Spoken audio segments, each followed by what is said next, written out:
আজকে আমি এসেছি বাংলাদেশের একটি বৃহত্তম মিউজিয়াম, বিমান মিউজিয়ামে। এয়ারফোর্সের একটা বড় মিউজিয়াম আগারগাঁওতে অবস্থিত। তো সেখানে মিউজিয়ামে বিভিন্ন যে যুদ্ধের সময় যে ধ্বংসাবশেষ বিমানগুলো রয়েছে, তো সেই বিমানের একটি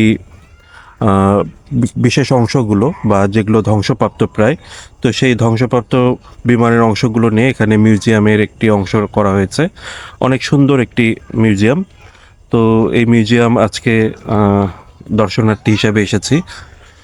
তো আপনারা দেখতে পাচ্ছেন পেছনে বিভিন্ন প্রোপেলারগুলো দেখতে পাচ্ছেন, এবং এই পাশে আহ, বিমানের যে অংশগুলো সারিবদ্ধভাবে এখানে রাখা হয়েছে।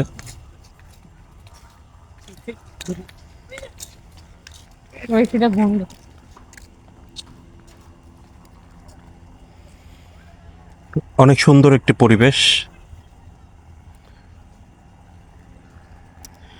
ঢাকা এবং ঢাকার অদূরে যারা বসবাস করেন, তারা নিঃসন্দেহে এই মিউজিয়ামটিতে আসতে পারেন। এখানে আপনাদের মনের খোরাক, বিভিন্ন কিছুর উদ্বেগ প্রশমন হবে। তো সেগুলো আপনারা দেখতে আসতে পারেন। বিভিন্ন এয়ার স্পেস নিয়ে যে কাজগুলো হয়, সেই কাজের কিছু অংশ, বা আমাদের ৭১-এ যে যুদ্ধ হয়েছে সেই যুদ্ধে কী ধরনের বিমান ব্যবহার হয়েছে, কী ধরনের এয়ার স্পেস ব্যবহার হয়েছে, সেই বিষয়গুলো এখানে অনেক সুন্দরভাবে আছে, আপনারা দেখতে পারেন। উপর দিয়ে একটি বিমান চলে যাচ্ছে। আর জ্যোৎস্না রাত, এখানে একটি হেলিকপ্টার দেখতে পাচ্ছেন। অনেক দর্শনার্থী এসেছে, যারা বিভিন্ন ছবি টবি তুলছে। অনেক আগে ছেলে যখন এর মতো তখন ছেলে নাকি তারপর তো আর আসি নাই তখন এটা নতুন বানাই। হ্যাঁ। আমি ঠিক না।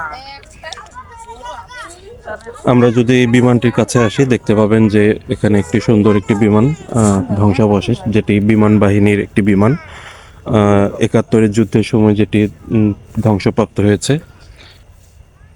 এই পিছনে সেই বিমানটি আপনারা দেখতে পাচ্ছেন।